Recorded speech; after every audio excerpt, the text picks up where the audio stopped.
bien qu'il fût fils, l'obéissance par les choses qu'il a souffert. Le verset 9 dit, et qui, après avoir été élevé à la perfection, est devenu pour tous ceux qui lui obéissent l'auteur d'un salut éternel. Amen. Toi et moi, nous sommes sauvés aujourd'hui. Toi et moi, nos noms sont écrits dans le livre de vie. Toi et moi, nous avons le salut.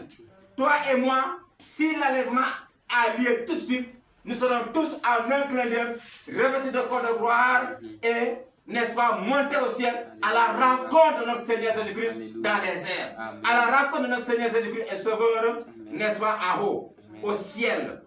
Amen. Amen. Et ceux qui étaient morts en Christ, n'est-ce pas, enterrés, la Bible nous dit que ce sont eux qui sont les premiers à être revêtus de corps de gloire. Dans le lieu de repos, ils sont revêtus de corps de gloire et ils vont être ressuscités en un clin d'œil. Ils vont monter au ciel. Et nous suivrons.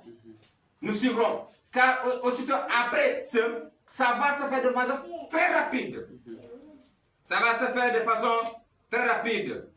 Après avoir été élevé à la perfection est devenu pour tous ceux qui lui obéissent l'auteur de salut éternel. Nous avons obéi au salut. Nous avons obéi à l'appel de Dieu. Nous avons obéi à la bonne nouvelle. Et notre âme est sauvée. On a accepté Jésus comme Seigneur et Sauveur. Nous sommes devenus des chrétiens. Nous sommes devenus des chrétiens. Nous sommes devenus des enfants de Dieu. Amen. Amen. Le verset 10 dit, Dieu l'a déclaré souverain sacrificateur selon l'ordre de Melchisédek. Amen. On acclame Jésus. Alléluia. Et là où il est en train d'intercéder pour toi et moi. Il est en train d'intercéder pour l'humanité. Afin que tout le monde puisse être sauvé. À moins que tu sois rebelle à la parole de Dieu. À moins que tu rejettes la parole de Dieu. Mais quand tu n'es pas rebelle à la parole de Dieu, quand tu ne rejettes pas la parole de Dieu, tu es sauvé.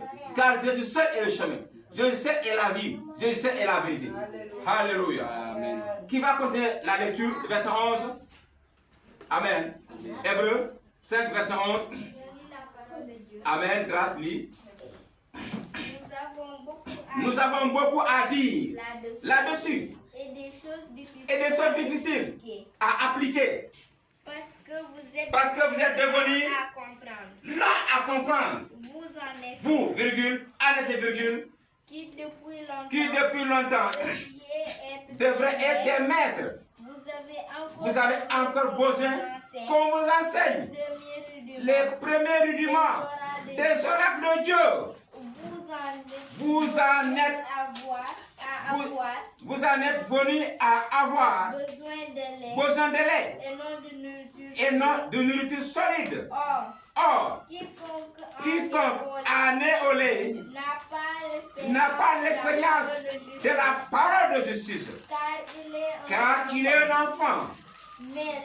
Mais la nourriture solide est pour les hommes faits. Pour ceux dont le jugement est exercé par l'usage à discerner ce qui est bien et ce qui est mal. Alléluia. Alléluia. Amen. Amen. La parole de Dieu est très claire. L'apôtre Paul s'adresse ainsi aux Hébreux, parce que la plupart d'entre les chrétiens s'accordent que c'est l'apôtre Paul qui a écrit le livre des Hébreux. Même s'il y a quelques réserves pour certains. Mais dans la grande majorité, on dit que c'est l'apôtre Paul qui a écrit, même si cela n'apparaît pas. Parce que dans toutes les épîtres de l'apôtre Paul, ça apparaît clairement c'est l'apôtre Paul. Mais quand on voit le style là, c'est le même style avec l'apôtre Paul. La plupart des chrétiens s'accordent que les livres des Hébreux, c'est l'apôtre Paul qui l'a écrit. Mais il n'y a nulle part qui prouve que c'est l'apôtre Paul. Mais majoritairement, le livre des Hébreux, nous pensons que c'est l'apôtre Paul, sous l'inspiration du Saint-Esprit, l'a écrit. Il dit, nous avons beaucoup à dire là-dessus, sur tout ce qui est enseigné sur la parole de Dieu, sur Jésus-Christ, sa mort, sa résurrection, sur le salut. Amen. Amen. Et des choses difficiles à expliquer. Il y a des mystères que les enfants de Dieu, n'est-ce pas, doivent toujours découvrir.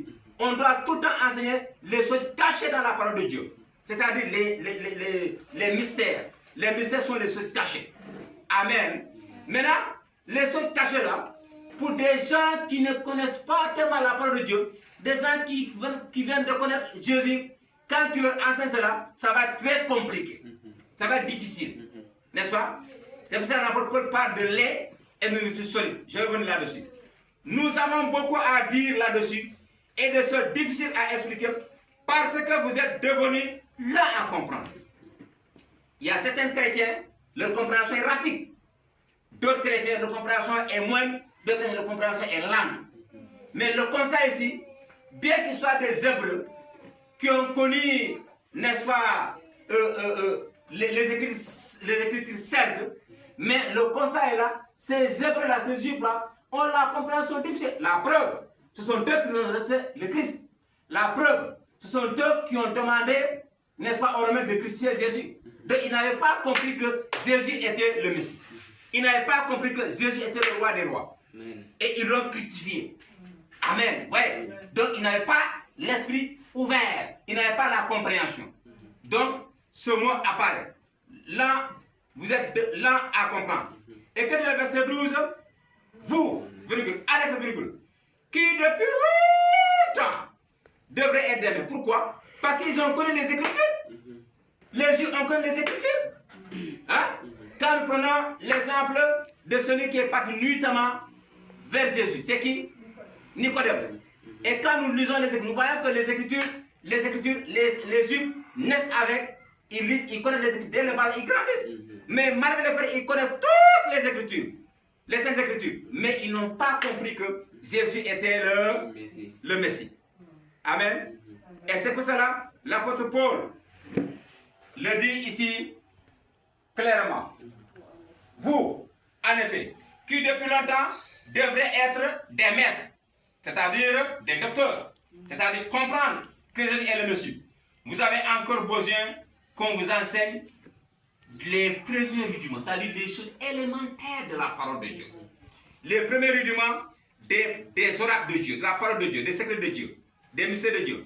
Vous en êtes venus à avoir besoin du lait et non de la nourriture solide.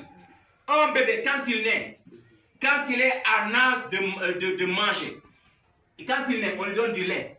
La maman lui donne le sein et nourrit le bébé là du lait. Est-ce qu'on peut donner la viande pour manger? Est-ce qu'on peut donner l'enfant qui naît, n'est-ce pas, des mains ou bien du riz? Non! L'enfant a besoin du lait.